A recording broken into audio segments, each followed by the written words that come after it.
আসসালামু আলাইকুম রহমতুল্লাহি ওবরকাতুহু।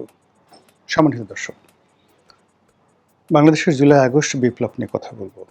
২০২৪ সনের জুলাই মাসে যখন বাংলাদেশের সমস্ত রাজপথগুলো উত্তপ্ত ছিল, বাংলাদেশের আনাচে কানাচে টেকনাফ থেকে তেঁতুলিয়া পর্যন্ত অঝরে রক্ত ঝরছিল, ঠিক সেই সময়টাতে একজন সৈনিক হিসেবে, একজন কর্মী হিসেবে, একজন মানুষ হিসেবে আমিও রাজপথে ছিলাম এবং অন্য যেকোনো মানুষের রাজপথে থাকার যেভাবে গুরুত্ব, আমার উপস্থিতি তার চেয়ে কোনো অংশে কম গুরুত্বপূর্ণ ছিল না। আমি আমার মন নিয়েছিলাম, মস্তিষ্ক নিয়েছিলাম, সহায় নিয়েছিলাম, সম্পত্তি নিয়েছিলাম, আমার রাজনৈতিক ক্যারিয়ার নিয়েছিলাম এবং আমার জীবনটি যেকোনো সময় চলে যেতে পারে এরকম অনিশ্চয়তার মধ্যেও আমি রাজপথে ঘুরে বেড়িয়েছি, কথা বলেছি, লিখেছি এবং জনমত গঠন করা থেকে শুরু করে যারা বিপ্লবী ছিলেন কিংবা রাজনৈতিক যারা নেতৃবৃন্দ ছিলেন তাদের সঙ্গে, প্রায় সবার সঙ্গেই আমার একটা যোগাযোগ ছিল। তো কাজে এই জুলাই বিপ্লব যখন সফল হলো, যে কজন মানুষ বাংলাদেশের সবচেয়ে খুশি ছিলেন আমি তাদেরই একজন। কোনো লেনাদেনা ছিল না, কোনো পাওনা ছিল না, কোনো আশা ছিল না। শুধু এই বিপ্লব সফল হয়েছে, আমি ঘরে উঠে গিয়েছি, আমি আমার আপন কর্মে ব্যস্ত হয়ে পড়েছি।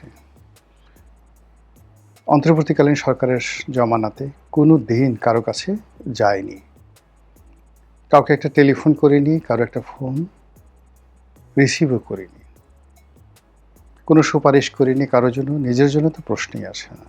আবার একইভাবে যখন তারেক রহমান সাহেব এলেন, সেই সময়টাতে বহু মানুষ বহু চেষ্টা করলো, কত মানুষ ছুটোছুটি করলো। বিএনপির কোনো নেতা বলতে পারবেন না তাদের কারোর সঙ্গে আমার টেলিফোনে যোগাযোগ হয়েছে এই জুলাই আগস্ট বিপ্লবের পরে। তাদের কাছে গিয়েছি, কিছু চেয়েছি, চাওয়ার মতো ভাবসাব করেছি, বা আমার মনের মধ্যে তারা কোনো লোভ লালসা দেখেছেন একথা কেউ বলতে পারবে না। শুধুমাত্র জুলাই থাকুক, জুলাই বেঁচে থাকুক, সফল হোক, এই কামনা থেকে আমি আমার আপন কাজ করে চলেছি। ২ বছরের মধ্যে বহু ঘটনা ঘটেছে, আর সে সকল ঘটনার মধ্যে যেগুলো দৃশ্যমান, একটি হলো ইউনূস রেজিমের পতন হয়েছে। এখন ডক্টর মোহাম্মদ ইউনূস এবং তার সাথে যারাই সহযোগী ছিলেন, প্রতিটি মানুষ আমাদের এই সমাজে কারো কাছে ঘৃণিত, কারো কাছে নিন্দিত, কারো কাছে প্রতিশোধের উপলক্ষ। সুযোগ পেলে তারা এই সকল লোকদের উপর প্রতিশোধ চরিতার্থ করবে। কেন করবে, কি করবে সেটা অন্য একটা বিষয়। আমি শুধুমাত্র সিনিয়রগুলো বলছি। এরপর এই জুলাই আগস্টে যারা নিজেদেরকে জুলাই যোদ্ধা বলেন, জুলাই বিপ্লবী বলেন, তাদেরকে নিয়ে এখন যে সকল আজে বাজে কথা বলা হচ্ছে, যে সকল শব্দ উচ্চারণ করা হচ্ছে এবং যে সকল অরুচিকর খবরাখবর বের হয়ে আসছে, তাদের অর্থনৈতিক, তাদের জৈবিক, তাদের লোভ, তাদের লালসা, তাদের কামনা বাসনা থেকে শুরু করে এমন সব বিষয় সমন্বয়কদের সম্পর্কে, জুলাই যোদ্ধাদের সম্পর্কে চলে আসছে যে এখন খুব অল্প সংখ্যক মানুষ ছাড়া বেশিরভাগ মানুষ জুলাই এবং জুলাই যোদ্ধার সম্পর্কে কথা উঠলে কেউ মুখ ফিরিয়ে নেয়, কেউ মুখ দিয়ে একটা বাজে শব্দ বলে। আর এই জুলাইয়ের যারা প্রতিপক্ষ, আওয়ামী লীগের যারা লোকজন, তারা এই জুলাই সম্পর্কে প্রকাশ্যে এমন সব কথাবার্তা বলছে যে সকল কথাবার্তা সাধারণত জুলাই যোদ্ধারা কয়েকদিন আগ পর্যন্ত আওয়ামী লীগের লোকদের বিরুদ্ধে বলতো। ২ বছরের মাথায় পরিস্থিতি এমন একটা জায়গাতে এসে পৌঁছে গেছে, মানুষ এখন আর আওয়ামী লীগের বিরুদ্ধে কোনো নেতিবাচক কথা শুনতে চায় না। বরং তাদের কাছে যদি এই আন্দোলনকারী জুলাই যোদ্ধা, এনসিপি, জামাত, বিএনপি যারা এই সময়টাতে ক্ষমতার অংশীদার, তাদের সম্পর্কে যে কোনো নেতিবাচক কথা আপনি বলেন, সঙ্গে সঙ্গে কান খাড়া করবে, তারপরে নিজে দাঁড়িয়ে যাবে, আপনাদেরকে বসাবে, এবং বলবে যে ভাই আরও কিছু বলেন, শুনতে খুব ইচ্ছা করছে। এই কোন লোক বিদেশে কত টাকা পাচার করেছে, কার কয়টা গার্লফ্রেন্ড আছে, কে কতটা টাউটারি করেছে, কে কতটা বাটপারি করেছে, কার পাঞ্জাবির পকেট ভরে গেছে টাকাতে, কে কোন জঙ্গিবাদের সাথে জড়িত, কে আমেরিকার ডিপ এজেন্টের লোক ছিল, কে আওয়ামী লীগের এজেন্ট ছিল, কে বিএনপির এজেন্ট ছিল, তারেক রহমান সাহেব লন্ডন থেকে কার কার সাথে যোগাযোগ করেছেন, এই কথাগুলো মানুষ এখন শুনতে চাচ্ছে। এর ফলে কি হলো, একটা সময়, এটা 2024 সনের নভেম্বর ডিসেম্বর, এমনকি 2025 সনের জানুয়ারি ফেব্রুয়ারি মাস পর্যন্ত এই ট্রেন্ডটা চালু ছিল। মানুষ জুলাই যোদ্ধা হতে চেত, মানুষ বলতে চাইতো আমি জুলাই যোদ্ধার মাস্টার মাইন্ড, অথবা আমি জুলাই যোদ্ধার মাস্টার মাইন্ডের আত্মীয়, শালা, সম্বন্ধী, ভাগিনা, ভাতিজা ইত্যাদি। কিন্তু এখন যদি আপনি কাউকে গিয়ে এ ধরনের কথাবার্তা বলতে চান, তারা মুখ ফিরিয়ে নেবে। ইতিমধ্যে এই পুরো যে বিপ্লবের যে প্রক্রিয়াটি, এটি যেটা হৃদয় আছে, এটির যে একটা কাব্যগাথা আছে, এটির যে একটা সাহিত্য আছে, এটি পুরো মানে রিভার্স হয়ে গেছে। এখন জুলাইয়ের ইতিহাস অন্ধকারে, অনেকটা সেই যে সকল আমরা খুব গোপনে যে সকল বই ছোটকালে পড়তাম, আপনাদের মনে আছে যে পিন দিয়ে আটকানো থাকতো গোপন প্রেমের রগরগে কাহিনী, কিংবা লেডি চ্যাটার্সলিস লাভার,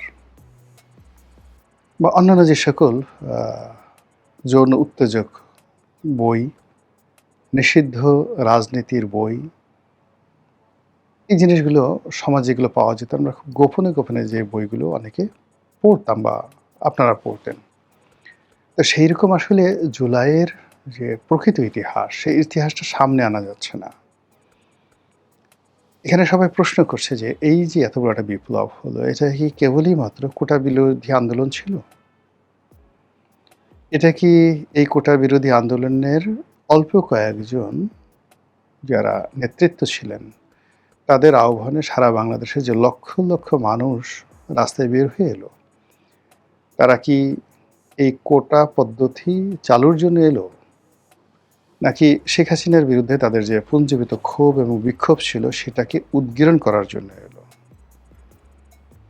নাকি এরকম একটা নাটক তৈরি করা হয়েছিল, পরিবেশ পরিস্থিতি তৈরি করা হয়েছিল, এরকম একটা ভাইব তৈরি করা হয়েছিল যে মানুষের মধ্যে আবেগ তৈরি হয়ে যায়, এবং সেই আবেগে মানুষ রাস্তায় নেমে আসে। আর মানুষ যখন রাস্তায় নেমে এসেছিল আবাল বৃদ্ধ বনিতা, ঠিক সেই সময়টাতে যারা পর্দার আড়ালের খেলোয়াড়, তারা খেলে দিয়েছে। কেউ AK-47 হাতে নিয়েছে, কেউ স্নাইপার রাইফেল হাতে নিয়েছে, কেউ তলোয়ার হাতে নিয়েছে, আরও অনেক কিছু। এই কথাগুলো এখন আর কেউ প্রকাশ্যে আলোচনা করতে চাচ্ছে না। এর কারণ হলো যে বেশিরভাগ মানুষ আন্দোলনে মোরাললেস, বুঝে হোক না বুঝে হোক, আবেগের কারণে হোক, সবাই গিয়েছে। তো এই বিষয়গুলো যত বেশি আলোচনা করছে, তারা সবাই ভয় পাচ্ছে। যেমন আমি ভয় পাচ্ছি যে ঠিক আছে, আমি তো 2014 সন থেকে এরকম চ্যাটাং চ্যাটাং কথা বলে আসছি। তো এখন দেখা গেল ভবিষ্যতে আওয়ামী লীগ এলো বা অন্য কোনো দল এলো, আচ্ছা ঠিক আছে, গোলাম মোল্লা রনিকে ধরে আনো, এনে তার কাছে এটা জিজ্ঞাসা করো যে তার সাথে তারেক রহমান সাহেবের সাথে কি কথা হয়েছিল, তার সাথে জামাতের লোকজনের কি কথা হয়েছিল, এনসিপির লোকজনের সাথে কোনো কথাবার্তা হয়েছিল কি না, তার সাথে মার্কিন ডিপ স্টেটের কোনো কথা হয়েছিল কিনা, কিংবা বিদেশের যারা ইল্লু পিঙ্কু আছে তাদের সাথে কোনো কালে কথা হয়েছিল কিনা। যারা পালিয়ে যাবে তারা তো যাবেনই, কিন্তু যারা দেশে থাকবেন, আমাদের মতো যারা দেশে মরে গেলেও থাকবেন, প্রতিটি মানুষের মধ্যে এ ধরনের একটা ভয়। ডিবি অফিসে নিল, ডিজিএফআই অফিসে নিল, নিয়ে এই ধরনের কথাবার্তা প্রশ্ন করলো। এখন ধরেন আপনি কিছু জানেন না, শুধুই মাত্র আবেগের বশে আপনি রাস্তায় নেমেছেন, আবেগের বশে অনেক কথা বলেছেন। এখন সেই সকল কথাবার্তা ক্লিপ, এগুলো কেন আপনি বলেছেন, আফটার 2 ইয়ার্স 3 ইয়ার্স যদি আপনাকে এগুলো জিজ্ঞাসা করা হয়, আপনি রীতিমতো সোদনা হয়ে যাবেন, বেকুব হয়ে যাবেন। এবং যখন আপনাকে কোনো কর্তৃপক্ষ এভাবে জিজ্ঞাসা করবে, আপনার হাত পা থরথর করে কাঁপতে থাকবে। তো এর ফলে কি হলো, মানে এই যে জুলাই নিয়ে যে আবেগ ছিল, উচ্ছ্বাস ছিল এবং সবাই যেভাবে নিজেদেরকে জুলাই যোদ্ধা মনে করতেন, এখন সেখান থেকে ক্রমশ মানুষ জাস্ট অনেকটা সেই হরলিক্সের মতো, আমি এমনি এমনি খেয়েছি। হরলিক্সের একটা বিজ্ঞাপন হতো না, খুব সুন্দর, যে আমি তো এমনি এমনি খাই। কেউ পুষ্টির জন্য খায়, কেউ প্রয়োজনে খায়, কিছু কিছু কিছু মানুষ আছে এমনি এমনি হরলিক্স খায়, ভালো লাগে। আমাদের দেশে কিছু কিছু মানুষ আছে রাস্তায় লোকজন দাঁড়ানো দেখলে তারা দাঁড়ায়, মসজিদে দাঁড়িয়ে নামাজে দাঁড়ায়, কেউ যদি কোনো কারণে একটু কাশিয়ে দেয়, তো যে লোক জীবনে গত 2-3 বছরে কাশিয়ে নেই, সেই দিনও তাকে কাশতে হবেই মসজিদের মধ্যে করে, এরকম একটা কাশি দিতেই হবে। এরপরে নামাজে দাঁড়িয়েছে, সেজদায় কোনো হয়তো অবোধ বালক বালিকা, সে হয়তো কিক করে হেসে দিয়েছে। 80 বছরের বুড়া লোকটি পাশে, তাকেও হাসতে হবে। হাসতে হাসতে তার চোখ দিয়ে পানি ঝরঝর করে পড়ে গেছে। ওই যে শিশুকে হেসেছিল সে হয়তো থেমে গেছে, কিন্তু বুড়া আর থামছে না। রাস্তাতে আপনি যাচ্ছেন, হঠাৎ করে দেখা গেল যে দাঁড়িয়ে 3-4 জন লোক একটা ওয়ালের ওখানে দাঁড়িয়ে প্রস্রাব করছে। আপনার কোনো দরকার নাই, আপনি গাড়ি থামাবেন, মোটরসাইকেল থামাবেন বা বাজার সওদা নিয়ে যাচ্ছেন, আপনি ওখানে আপনার প্রস্রাব করতে হবে ঠিক ওই জায়গাতে লাইনে দাঁড়িয়ে। এই হলো আমাদের দেশের লোকজনের একটা স্বাভাবিক অবস্থা, হুজুকে চলে। তো জুলাই এবং আগস্টে যে হুজুক সারা বাংলাদেশে চলেছিল, প্রথম দিকে এই হুজুকের দাবিদার হিসেবে আমরা সবাই দাবি করেছি, আর এখন ধীরে ধীরে তার থেকে বের হয়ে আসার চেষ্টা করছি। কারণটা কি? প্রথম কারণ ডক্টর মোহাম্মদ ইউনূসের ব্যর্থতা। দ্বিতীয় কারণ, ওই সময়টিতে আওয়ামী লীগ বিরোধী যে সকল শক্তি ছিল, যাদের প্রতি একটা পাবলিক সেন্টিমেন্ট ছিল, প্রায় সবাই 3 থেকে 4 মাসের মধ্যে চাঁদাবাজি, মাস্তানি, দখলবাজি ইত্যাদি বিভিন্ন কর্মে যে রেকর্ড তৈরি করেছে, সেই রেকর্ডগুলো আওয়ামী লীগ জমানার 17 বছরের সকল রেকর্ডকে পিছনে ফেলে দিয়েছে। ফলে কি হলো, মানুষের মোহ কেটে গেছে, আতঙ্ক ছড়িয়ে পড়েছে। এরপর যেটা হলো যে মানুষের কর্ম, সেই কর্মসংস্থান, অন্ন, বস্ত্র, বাসস্থান এবং যাকে বলা হয় তাদের যে নিত্য নৈমিত্তিক প্রয়োজন, একই সঙ্গে তার নিরাপত্তা ভাবনা, নিরাপদে নির্বিবাদে চলার গ্যারান্টি, বাঁচার গ্যারান্টি, চিকিৎসার গ্যারান্টি, রাষ্ট্র, সমাজ, সংসারে যে উপকরণগুলো রয়েছে প্রায় সব কিছু রীতিমতো আবর্জনায় পরিণত হয়েছে। মানুষের স্বপ্ন বিলীন হয়ে গেছে, প্রায় সব ক্ষেত্রে হাহাকার, এবং চারিদিক থেকে শুধু হায়নার চিৎকার। যে সকল কথা শুনছি ভালো লাগছে না, যে সকল দৃশ্য দেখছি একেবারে অপছন্দ। ফলে আগামীকালটি আপনার আমার কেমন যাবে, আগামী বছরটি কেমন যাবে, এই বিষয়ে আমরা কোনো সিদ্ধান্ত নিতে পারছি না। আর এরই মধ্যে যখন 2026 সনের জুলাই মাস চলে এলো, ঠিক সেই সময়টাতে মানুষের ক্রোধ এবং ক্ষোভ কোন পর্যায়ে গিয়ে পৌঁছে গেছে, বাংলাদেশের একজন অত্যন্ত শীর্ষস্থানীয় অভিনেত্রী, প্রয়াত হুমায়ুন আহমেদের স্ত্রী, অনেকের কাছে সমালোচিত, আবার অনেকের কাছে নন্দিত। তার মেধা, তার যোগ্যতা, তারপরে তার রুচি, তার শিল্পমনা, তার অভিনয় দক্ষতা, তার নৃত্য পটীয়সীয়তা, তার বংশমর্যাদা, মানে এইগুলো নিয়ে আপনি একটা স্পট ধরতে পারবেন না। তার একটি অপরাধ, সেটি হলো সে বাবার বয়সী একজন মানুষের প্রেমে পড়েছে, তার সঙ্গে বিয়ে করেছে, তার ঘরণী হয়েছে।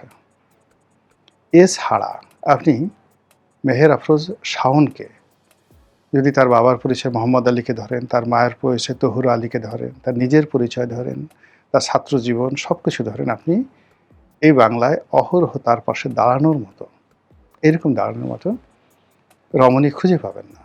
একমাত্র সেই একজন দুজন তার যারা সহশিল্পী ছিলেন, আমার এই মুহূর্তে মনে আসছে না, বাট মেহের আফরোজ শাওন ইজ অনন্যা সব দিক থেকে। সেই মেহের আফরোজ শাওন জুলাইয়ের পরপরই সে একের পর এক বক্তব্য দিয়ে যাচ্ছে, এবং ইদানিং বক্তব্য দিতে সে ধৈর্য হারিয়ে ফেলেছে এবং রিসেন্টলি সে এই জুলাই মাসে একদম প্রথম দিকে জুলাই সিডিআই, আপনাদের সবাই জানেন এর অর্থ। তো ছেলেরা বলে, কিন্তু মেয়েদের মুখে এই ধরনের কথা, বিশেষ করে মেহের আফরোজ শাওনের মতো এমন একজন মানে একেবারে প্রথম সারির প্রথম শ্রেণীর শিল্পী, নাট্যকার, লেখক, পরিচালক এবং বিশেষ করে হুমায়ুন আহমেদের স্ত্রী, বুদ্ধিমতী, সাহসী, তার মুখ থেকে এই ধরনের কথা আসা মানেই মানে আপনি বুঝতে পারেন যে এই জুলাইয়ের যোদ্ধা এবং জুলাইয়ের যে ইতিহাস সেটি এখন কোন পর্যায়ে নেমে এসেছে। সারা বাংলাদেশ তোলপাড় চলছে শাওনকে নিয়ে, যে যার মতো গালাগালি করছে, কিন্তু গালাগালি করেন, আপনার ভালো লাগে শাওনকে গালাগালি করতে, আপনি করেন, কিন্তু তার সঙ্গে সঙ্গে শাওন কেন এই কথা বললো, বা শাওনের মতো অন্যান্য হাজার হাজার মানুষ, লাখ লাখ মানুষ এই কথাগুলো যারা বলছে, আপনি তাদেরকে তো টিকিটে পাচ্ছেন না। শাওন দৃশ্যমান, সে সেই কথাগুলো বলেছে তাই বলছে, কিন্তু তার আগে এরকম ঘটনা তো হওয়ার কথা না। আমরা এত কিছুর পরেও ৭১ মহান মুক্তিযুদ্ধকে মাথায় করে রেখেছি। আমেরিকা যারা মুক্তিযুদ্ধের পরাজিত শক্তি, তারাও মুক্তিযুদ্ধকে মাথায় করে রাখতে চাচ্ছে, মাথার তাজ বানাতে চাচ্ছে, তারা মুক্তিযোদ্ধা হতে চাচ্ছে, মুক্তিযোদ্ধার ছেলে সন্তান নাতিপুতি হতে চাচ্ছে, মুক্তিযোদ্ধাদের শালক দুলাভাই হতে চাচ্ছে, শিশু মুক্তিযোদ্ধা হতে চাচ্ছে। কিন্তু এখন কয়জন মানুষ জুলাই যুদ্ধ হতে চাচ্ছে? কয়জন মানুষ এখন সমন্বয়ক হতে চাচ্ছে? কয়জন মানুষ সমন্বয়কের শ্যালক দুলাভাই বা জুলাই যোদ্ধার দুলাভাই, শ্যালক, পিতামাতা হতে চাচ্ছে? এই বিষয়গুলো যদি আপনি মূল্যায়ন করেন, তার সাথে সাথে ২০২৪ সনের জুলাই মাসের সেই রক্তাক্ত দিনগুলি যদি আপনি স্মরণ করেন, বিশ্বাস করেন, আপনি হিসাব মিলাতে পারবেন।